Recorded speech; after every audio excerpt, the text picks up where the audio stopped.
Good morning, Magic. I'm Gavin Verhey from Wizards of the Coast. And a few months ago, I did a video called 3 Random Cards.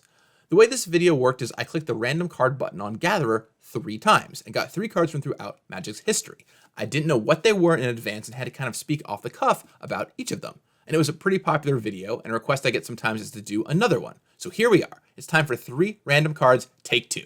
Let's do it.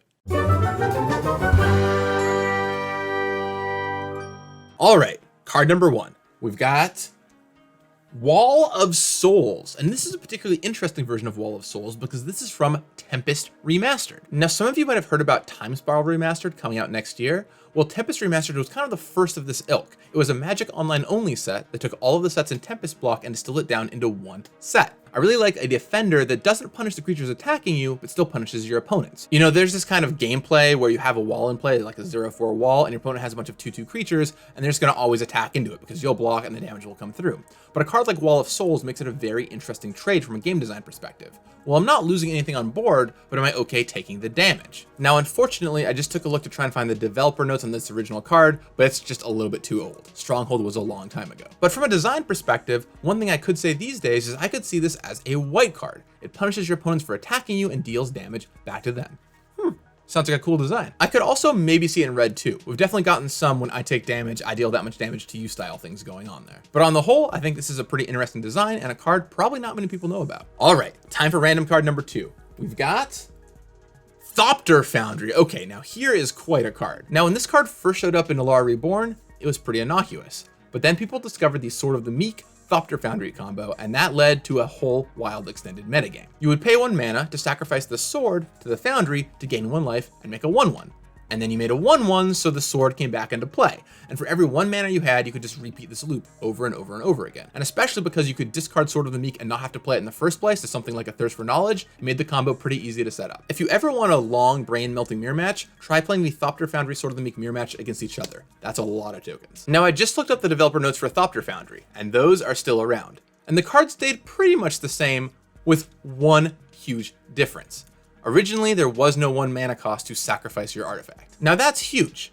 As I just described with the Sword of the Meek combo, that's the difference between infinite Thopters and Thopters equal to the amount of mana you have. Now in Magic design, we call this a mana gate. This is something we put on abilities to help make sure that they aren't busted in an infinite combo. There are so many perpetual motion machine style interactions in Magic that just adding 1 mana onto something helps make sure it's not an infinite combo with something else. Additionally, we try and make sure that when your opponent is tapped out, you know they're out of extra combat options and you can just attack with impunity. So the next time you see a 1 colorless activation on a card, that might be why it's there, a mana gate. And finally, card number 3, we've got Chandra Pyromaster. Now I was around for this one, so I remember a little bit about it.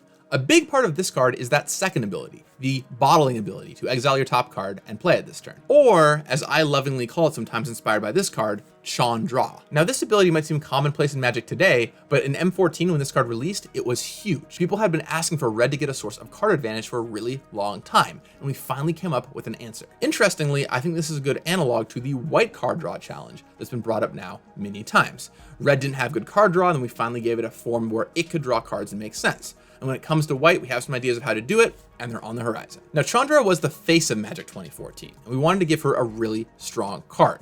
So we made this.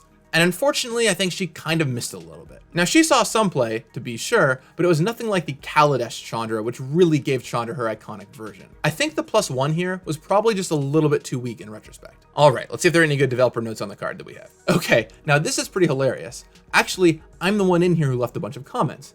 And it sounds like I'm saying the +1 isn't impactful enough, which I think did end up being true. My solution, interestingly enough, deal 2 damage to a player on the +1, which Chandra, Torch of Defiance, and Kaladesh would do a very similar thing a few years later. Let me tell you, it is weird now to have been at Wizards so long that I can look up a card and find comments I left that I don't remember making. And there you have it, 3 random cards. Did you enjoy this? Would you like more in the future? Let me know in the comments below. I'll talk with you again on Wednesday. And in the meantime, may you find a card you've never seen before. You got this. So I came up with the idea of a basic legend, Florm, the Formless. Florm was the playtest name for Prismatic Piper. And the idea here was that you would have a basic legend. And after a draft, you could always use Florm if you did not succeed in getting a legend. And in fact, because it had partner, you could even use 2 Florms if you absolutely had to. I will probably never stop myself from sometimes calling the Prismatic Piper Florm.